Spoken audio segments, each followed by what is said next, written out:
विश्व युद्ध की तारीख तय हो गई।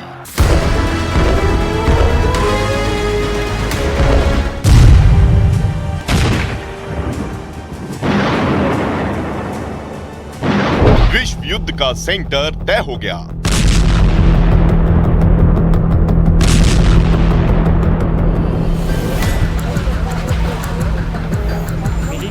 सिर्फ 24 घंटे का वक्त बाकी है।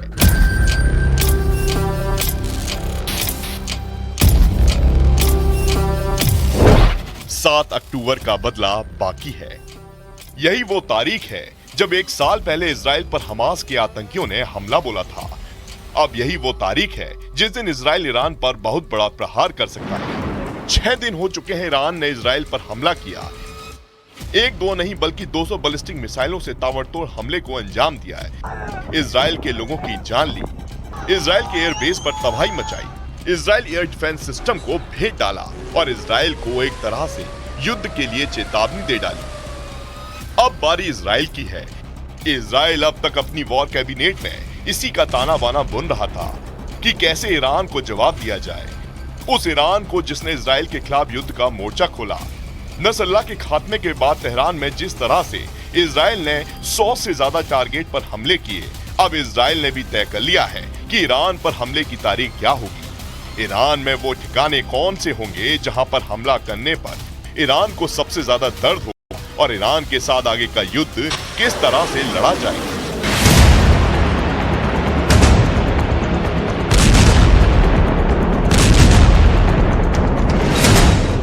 7 अक्टूबर की तारीख, 7 मोर्चों पर युद्ध,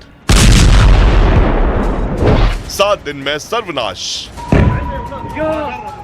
इजराइल के प्रधानमंत्री बेंजामिन नेतन्याहू ने संयुक्त राष्ट्र में ऐलान किया था कि दुनिया के लिए 4 मुल्क ईरान, इराक, सीरिया, लेबनान एक अभिशाप है। और इसी के साथ उन्होंने ये भी ऐलान कर दिया था कि इजराइल 7 मोर्चों पर ईरान से मुकाबला कर रहा है और तब तक करता रहेगा जब तक कि वो इजराइल के लिए इन खतरों को खत्म नहीं कर देता।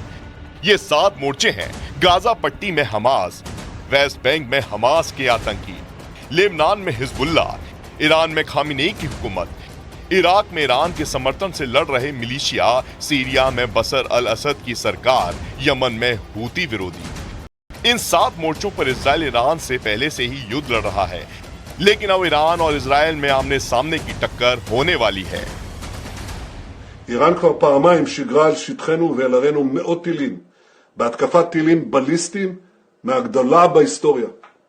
אף מדינה בעולם לא הייתה מקבלת התקפה כזאת על עריה ואזרחיה, וגם לא מדינת ישראל. לישראל החובה והזכות להגן על עצמה ולהגיב על התקפות אלה, וכך נעשה. אזרחי ישראל, לפרוס עלינו השנה החדשה, איננו שוכחים, ואני לא שוכח. जाहिर है इजराइल के प्रधानमंत्री ने ऐलान कर दिया है कि ईरान को जवाब दिया जाएगा और 7 अक्टूबर की तारीख से ठीक पहले आए नेतन्याहू के ऐलान ने बता दिया है कि अगले 24 घंटे में ईरान पर हमला हो सकता है। वो भी सीधा हमला, जैसा हमला इजराइल पर ईरान ने किया था वैसा ही हमला ईरान पर हो सकता है। जहां ईरान ने लगातार रेड अलर्ट जारी किया हुआ है और ऐलान कर रखा है कि अगर इजराइल जवाबी हमला करता है तो फिर उसका अंजाम महायुद्ध होगा। इजराइल पर हमास ने 1 साल पहले हमला बोला था और 7 अक्टूबर 2023 के उस हमले के बाद इजराइल रुका नहीं है। गाजा पट्टी की मिट्टी को बारूद, राख में तब्दील करने के बाद भी आज भी इजराइल का गाजा में ऑपरेशन जारी है।